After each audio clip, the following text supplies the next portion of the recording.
Good morning. Too early, isn't it?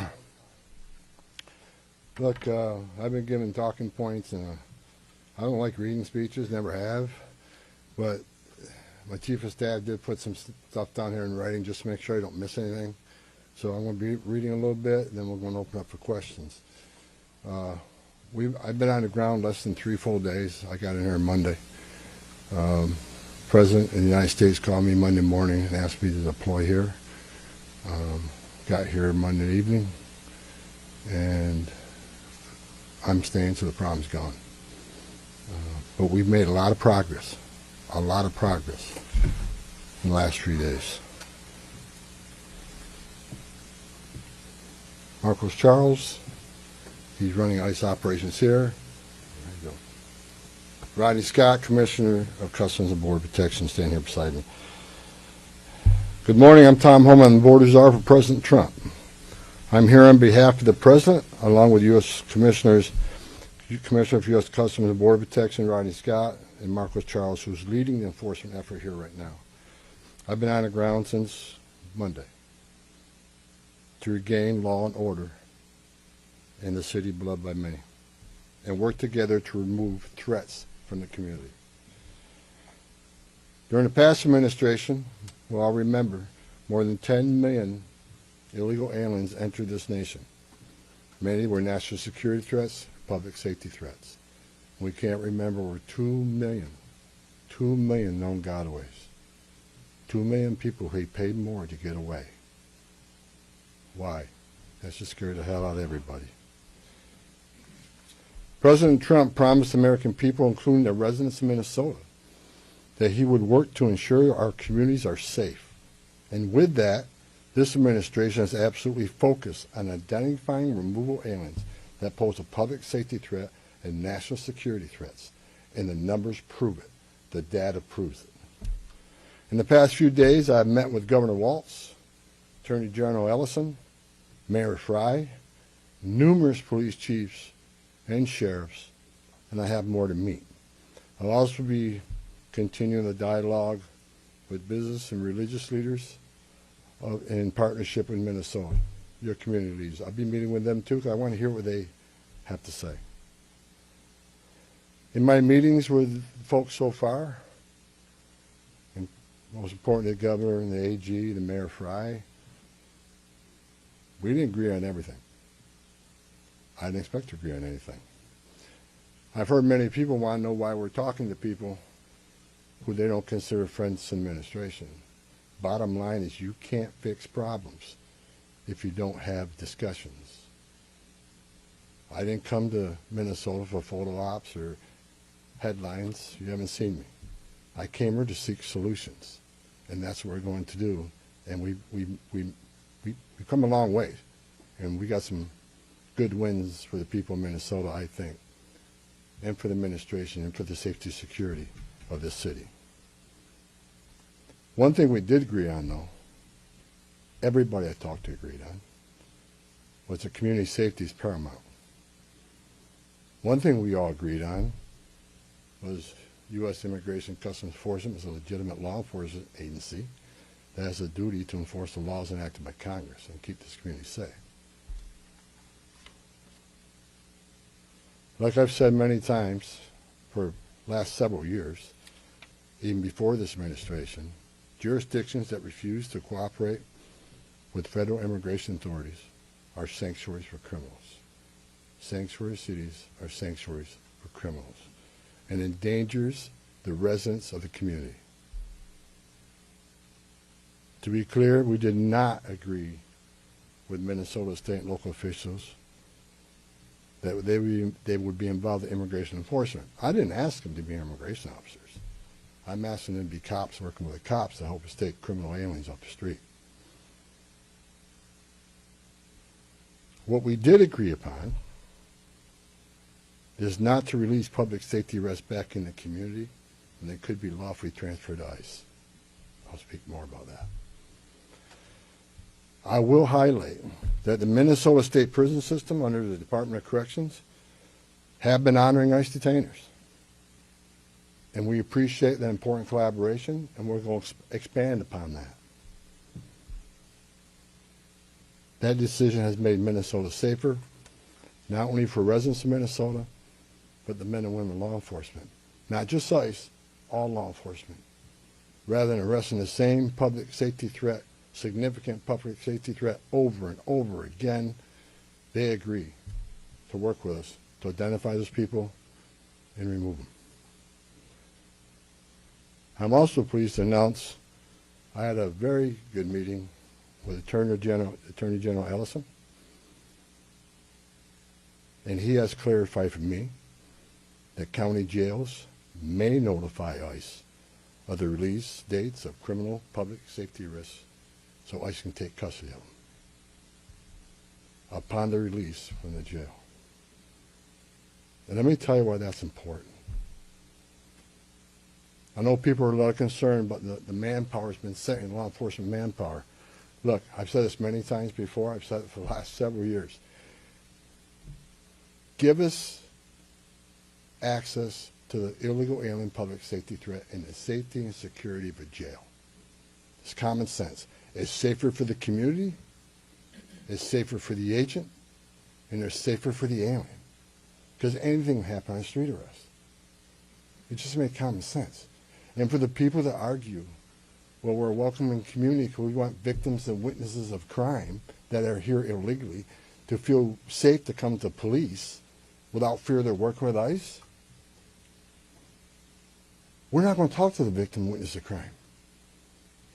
There's no problem there. They should feel safe to come to the police and ask for help. All we want is to talk to the person that local and state law enforcement authorities locked in a jail cell. They chose to lock this person up. That's who we want to talk to, the public safety threat. So that argument is that protects victim witnesses of crime. It's a bunch of crap. Victims and witnesses of crime don't want the bad guy back in their neighborhood either. So great progress with the Attorney General and local sheriffs. And one thing, when we have these agreements, it takes less law enforcement agents to do the job. One agent can arrest one bad guy in the safety and security of a jail where he's behind the wire. We know we don't have weapons. But when you normally release that public safety threat, illegal alien back in the community, we have a job to do.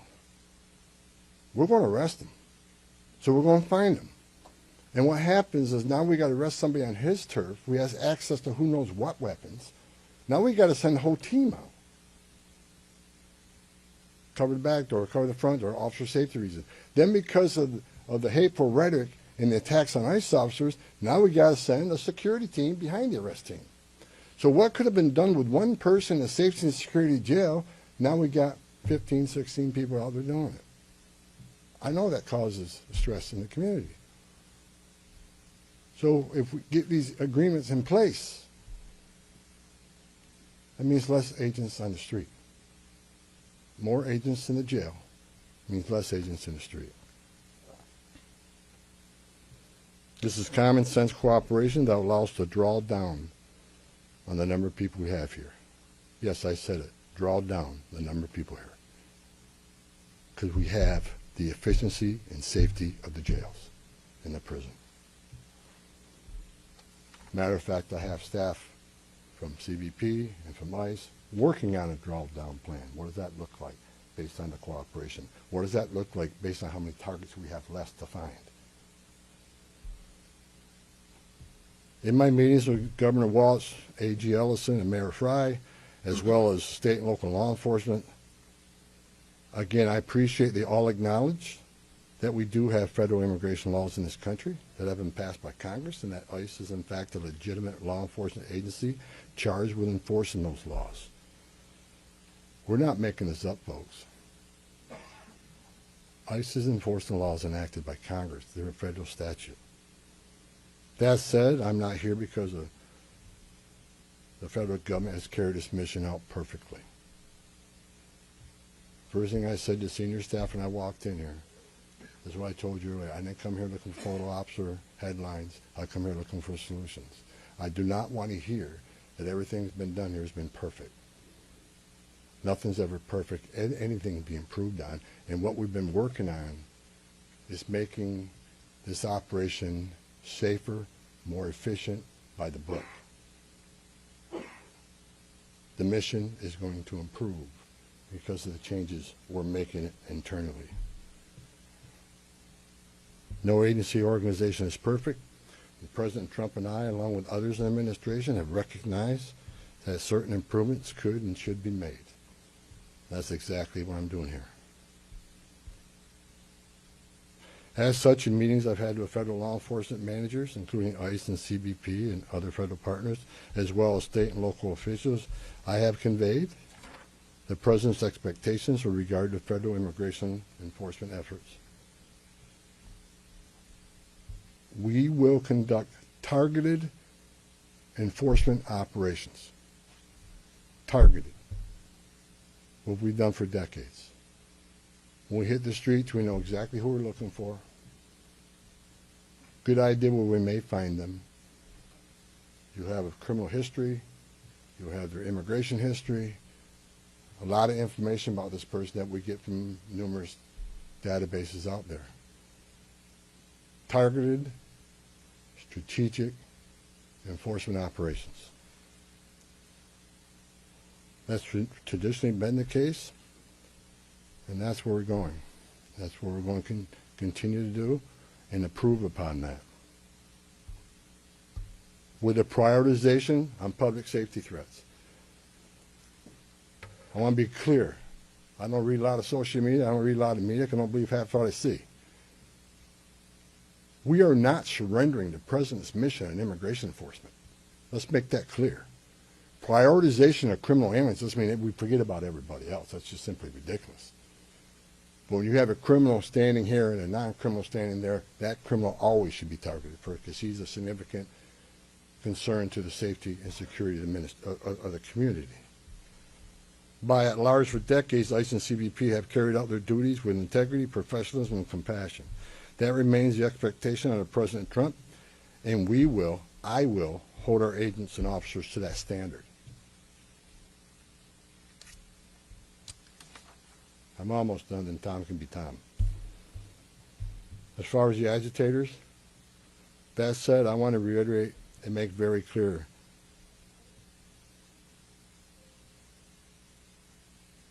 I want to make it clear, ICE and CBP officers are performing their duties in a challenging environment under tremendous circumstances, but they're trying to do it with professionalism. If they don't, they'll be dealt with. Like any other federal agency, we have standards of conduct.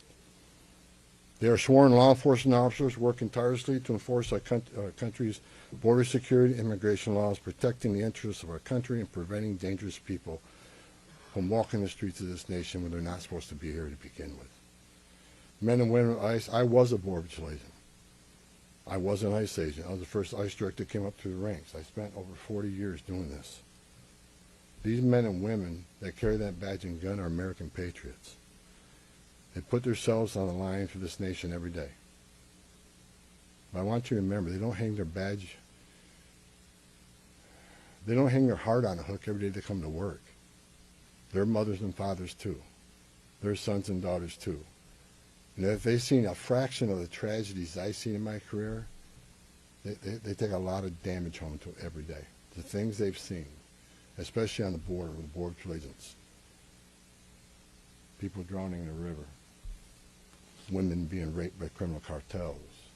Giving CPR to a baby that was thrown in the river by the cartels because Border Patrol came too close. So let's throw the baby in the river. That way the Border Patrol was concentrating on that so I can get away. These men and women see some terrible things. But I want you to remember, they're mothers and fathers too. Many of them are members of this community. God bless every one of them. The hostile rhetoric and dangerous threats and hate must stop. And we all agreed to that. All everybody met here to tell you, we got to stop the rhetoric, the hateful rhetoric that has caused an increase in assaults. that have caused, because of that, have to send security teams out with arrest teams, which surge the city with additional resources because of the rhetoric, because of the threats, because of the assaults. Again, with the agreements we've achieved and following through the agreements, with the rhetoric dropping down, that allows us to pull more agents out once we feel the environment's safer.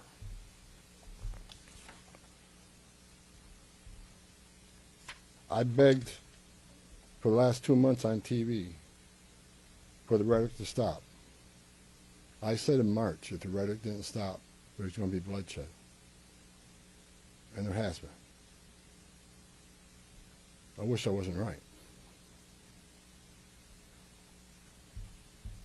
I don't want to see anybody die. Not officers, not members of the community, and not the targets of our operations.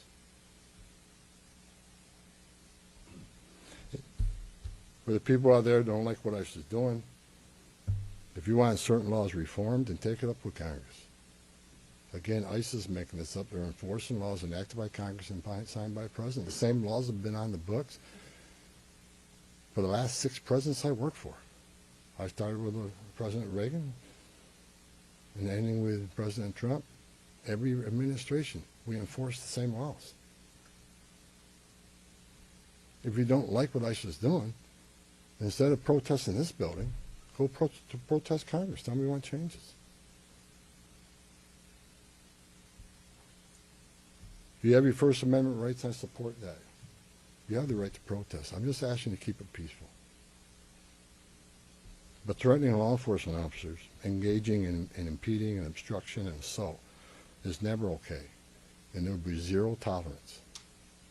You interfere, impede, assault an ICE officers, you will be arrested. Like I said a bit earlier in my meetings with Governor Walz and Ellison and Frey, as well as state and local law enforcement, I appreciate they acknowledge this, that public safety should be paramount. The chiefs I've talked to committed to responding to 911 calls when protesters turn violent, agents are in a dangerous situation, and there's assaults. They have committed to upholding public safety and responding to the needs, not to enforce immigration law, but to keep the peace. With that, I call upon those officials to stand shoulder to shoulder with us to tone down the dangerous rhetoric and condemn all unlawful action against law enforcement in the community. There are many ways your voice can be heard, express your feelings, and affect change in the country without crossing that line. Political and other disagreements in this realm should not be at the expense of public safety or the safety of federal law enforcement officers. In closing, I want to thank the state and local officials here in Minnesota that I met with and the many I'm going to meet with. We've had meaningful dialogue. And look, again, we didn't agree on everything, but we agreed on the things I just talked about. There's much more we can do. And I'm going to continue this dialogue. I've got many more community leaders to talk to. I've got many more sheriffs to meet. President Trump wants this fixed. And I'm going to fix it. With your help. I want to thank President Trump for his unwavering commitment to public safety and prosperity of every American. Under the President's leadership, we have the most secure border in the history of this nation, which means less women are being raped, less children are dying crossing that border, less fentanyl is getting in this country to kill Americans, less known suspected terrorists are crossing that country. And we don't have 2 million unknown gotaways. We don't know who the hell they are. A secure border, we have stronger national security. A secure border saves lives. When 96% less people come in, how many women aren't being sucked to be members of the cartel? How many people aren't dying making that journey? How many Americans aren't dying of fentanyl overdoses? How many women and children aren't being sex trafficked in this nation? The data proves it. Anybody can find that data. So God bless this great nation. God bless Minnesota. We can do better. And I thank your local and state leaders meeting with me. We made some significant gains, significant coordination and cooperation and you're going to see some massive changes occurring here in this city. Thank you. Mr. Rules of Engagement Hold on. on, right here. Thank you so much, Mr. Homan, Giovanna Delorto with the Associated Press. Based on how you have described these changes in the mission, can you be more specific about the objectives of Operation Metro Surge? If what you have described changes the parameters for interior enforcement only in Minnesota or also in Maine and other places? And finally, when would you consider that those objectives will be achieved and this operation will end? Is it in terms of agents on the ground, in terms of who you're targeting for arrests? The withdrawal of law enforcement resources here is dependent upon cooperation. Like I said, one agent arresting one bad guy in the jail means less agents on the street. We have some agreements. We got more to talk about how we're going to implement those agreements. But as we see that cooperation happen, then the redeployment will happen. Look, target enforcement operations should happen across the nation. That's what we've done for decades. And with target enforcement operations, I've done many of them. It just makes it safer for everybody. When we know exactly what we're looking for, what is his criminal history, what is his immigration history, where's he live, is he in an apartment complex versus a house, has he got a known record for having weapons, it's safer for everybody. Then we know what type of resources we need to go. And, you know, it just makes this operation cleaner, more efficient, and it's proven less violence when we know exactly what we're getting into and we can take the necessary precautions to keep everybody safe. You know, some of the operations that I've been involved in, we know there's children in the house based on surveillance. So we know you got to be a little bit different when you go in the house because there's going to be children present. So target enforcement operations, the way we've always done it, I think we got away from a little bit. And we're going to make sure we do target enforcement operations. And look, and I will say it again, you know, we are not surrendering our mission at all. We're just doing it smarter. Right here. Shimon Prokopez from CNN. Mr. Homan, how did we get here? In terms of, you had Greg Bavino, who was the face of this immigration operation. The mission, as you say, to having border patrol agents in the interior of this country, stopping U.S. citizens, asking them for ID, creating this fear in places like Chicago and now here. And then finally, it took really the death of Alex Petty for us to get here. How did that happen? Who made the decisions to allow this kind of operation to proceed in this way and to create such fear? Well, look, the Border Patrol, last 4 years under Joe Biden, we had an open border where 10, 12,000 people a day are coming across the border. Border Patrol got overwhelmed, which means we sent thousands of ICE agents down there to help deal with that humanitarian crisis, to help secure the border. Now we have millions of people released in this nation, many unvetted. Now we got to find them. Before the big, beautiful bill, we had a total just under 5,000 deportation officers to look for millions of people, many in public safety threats. So yes, we needed Border Patrol to come and help on our mission now. And reason for the massive deployment is because of the threats, because of the violence. Our officers need to be protected. If I'm on an operation, an arrest team, I'm going to a house, I got to be busy with that guy, the dangerous guy, and I can't keep looking over my shoulder at what's happening outside the house. So we brought extra resources in to provide that security. And as I said, as we drill down on these great agreements we got and this great understanding we have means less. So we can draw down those resources. When the violence decreases, we can draw down those resources. But based on the discussions I've had with the governor and the AG, we can start drawing down those resources as far as those looking for public safety threats being released, and do it in the jail with much less people. So the drawdown is going to happen based on these agreements.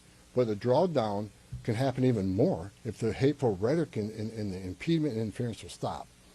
So Border Patrol, I was a Border Patrol agent. These men and women are patriots. God bless them. They're here to help us.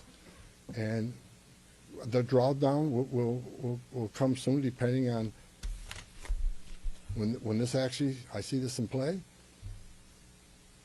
But the agreements to have a loan is going to cause a significant drawdown. So you're going to see a drawdown. Ben, go ahead. Just on a personal, Go ahead, Ben. you've been doing this Ben, for go 40 ahead. years. Just a Tom Homan. follow-up. Ben, go ahead.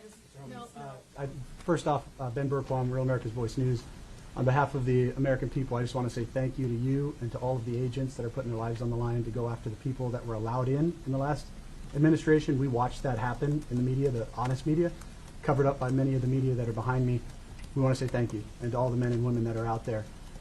Can you talk to us about what's being done with the leadership on these signal chats, on these WhatsApp chats that are organizing the attacks against you, the obstruction against you? Are we going to be arresting those individuals as well? And to the folks out there in America that voted for this, that want mass deportations because they saw a mass invasion under Joe Biden, what would you say to them? How are we going to get to that point?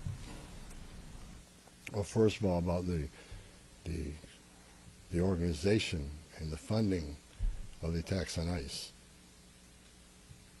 I'm not going to answer a lot about that because I'm not going to show our hand, but they'll be held accountable. Justice is coming. Again, we got to all remember why the questions from CNN, why are we here? What started this? 4 years of an open border where millions of people are letting this country unvetted. Remember, let's not forget, for 4 years we were told the border was secure. 4 years we were told the border was secure, and we all knew it wasn't. And I want this to be a positive thing we're doing here today. I also want to remember the politicians are continually attacking us. Where were they the last 4 years when the number of women and children sex trafficking went all-time high? Where were they when 250,000 Americans died from fentanyl coming across the border? Where were they when women and children are dying making that journey? Where were they when over 4,000 aliens making that journey died? Historic record. Where were they? Not a word. Now we're just trying to respond to what happened the last 4 years and keeping this country safe. And we're arresting a lot of public safety threats, take them off the streets, which make this country safer. President Trump promised to make this country safe again, and that's what we're doing. But my 2.5 days up here, we made a lot of progress. I think everybody agrees on the criminal and public safety threats. They agree it's much safer and easier to arrest an alien in a facility than send a whole team out in the field that's going to draw anger, because now we got to send a bunch of people to do something that could have been done by 1 or 2 people. And I've said this for years. I have no ill will to anybody in Minnesota. All the people I talk to, we're never going to agree on everything. We have different philosophies and different opinions on immigration, but we all agree this is the way to go to reduce safety, reduce crime, not reduce safety, reduce crime and increase safety for our operations. More people in the jail means less people on the street. It's simple math. Sir, Lana Zach, CBS News. Everybody I've spoken with agrees that if somebody has a violent criminal history and is a fugitive, they don't want them as their neighbor.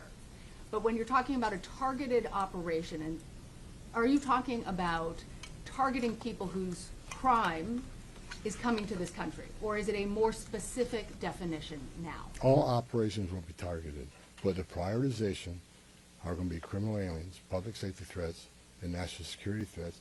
I've met with Marcos and his staff. We got a lot of them. We got a lot of them to keep us busy. So that would be our focus. So that is enough that's what, there is not going to be a focus on people who have no other crimes except for their status. If you're in the country illegally, you're never off the table. But privatization doesn't mean you forget about everybody. So let me say this.